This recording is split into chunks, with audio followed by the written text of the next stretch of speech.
Panzer King back here in the Lion's Den, bringing you round 4's top secret review of Operation Devil's Brigade. And as you can see, the United States has a new carrier in the midst, the USS Lexington.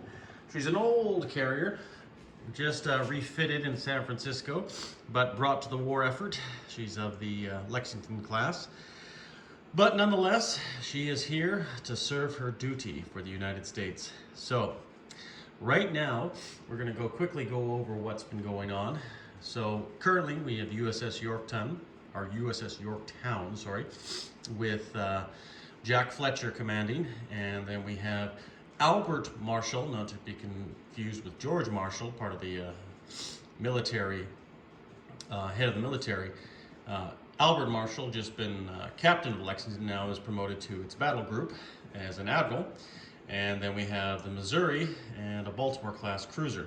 This comprises Jack Fletcher's Task Force 16.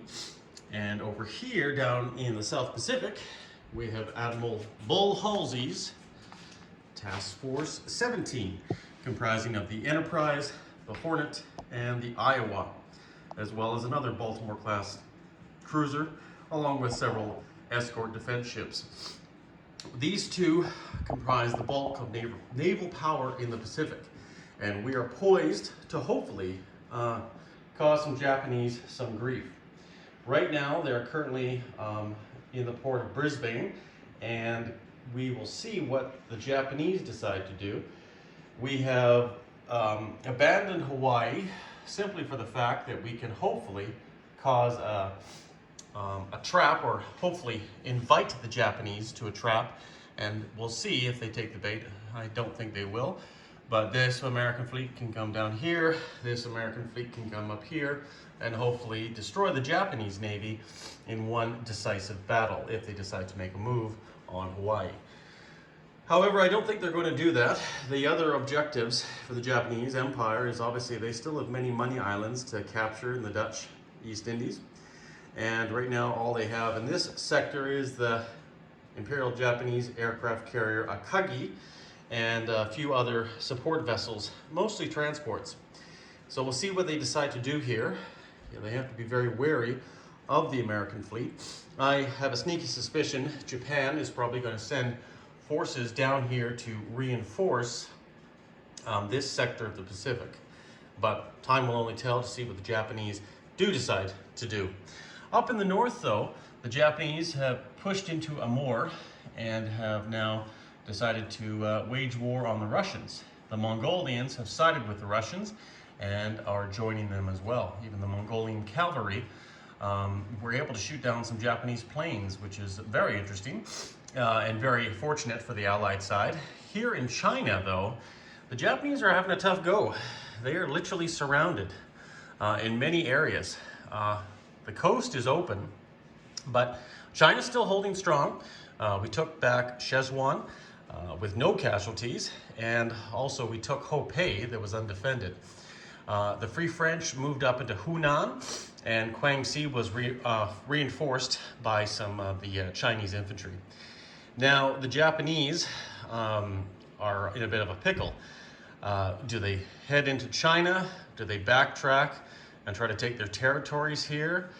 Do they go up north to help the Russian battlefront, or do they also have to worry about the British, who are also now on the move? So we are going to bide our time here, and hopefully the tables are going to start to turn in the Allies' side for at least for foreseeable next few rounds. We can only hope. But until that time comes, we'll have to wait and see. Cruising over here, we have the Prince of Wales with a few transports on escort duty, protecting them because the British are heavily entrenched in the Middle East, as well as the Russians in northern Iran. But you can see the chaos here in Egypt many forces up against the Italians and Germans and Rommel's forces. So we might see a battle of El Alamein or a battle of Alexandria. We don't know what's going to happen. But I do think the United Kingdom and the Commonwealth have the upper hand right now in this battle. The Italians in North Africa pushed further in to meet the Free French in Morocco, but the Americans did arrive in force and took back Gibraltar with Patton's 7th Army and landed 2 infantry and artillery and a tank. And we have the new USS Essex right here with Admiral Mark Mitcher, who got promoted, commanding that task force there. We have a Canadian destroyer. But being that I'm a Canadian, it's nice to see that the Commonwealth, the Canadians, have expanded their empire into Brazil and now have considerably a lot more forces, hopefully to try to influence events here in Western Europe and or Africa. Not too much going down here. We've got lots of units being built, South African units being built and constantly being pushed up here into the north. So that is really nice to see. Hopefully we can get rid of the Italian and German scourge in North Africa and focus on the main event in Europe. However, the Germans are no slouch. They have a sizable fleet here in the Mediterranean and a sizable fleet, the Italians as well. So they rebuilt their fleet pretty much in one turn. So the Americans are going to have their work cut out for it, as well as the British. And we will have to see what we can do about constantly keeping the pressure on here. Until that, we will have to make do with our new B-36 Peacemakers, because America got their tech, the heavy bombers, so I figured I'd add these in here just for some fun. And see what we can do for maybe industrial bombing of Germany, perhaps, you know, taking over some territories, getting some transports over here, whether the American, Canadian, putting some pressure on the Western or possibly even Scandinavian fronts to help out the Russians, because the Russians are also in a bit of a pickle right now. They have pulled back to Rostov and they have a sizable army there in the south, and they abandoned Leningrad and have a sizable army in the north, in Archangel. Moscow is still holding strong, but as you can see right now, the Italians are slowly punching through. They have 3 territories and took Ukraine and Belarus last term, so that's going to help their coffers. But they still have a sizable air force here in this sector as well. So once again, we will see what happens. Leningrad might fall, but the Russians will persevere and keep on fighting.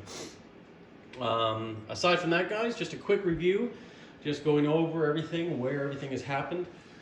And hopefully the Allies will prevail going into round 5, but time will tell. Panzer King here in the Lion's Den. Take care, leave comments, anything you want to discuss, and I will talk to you guys later. You guys all stay classy.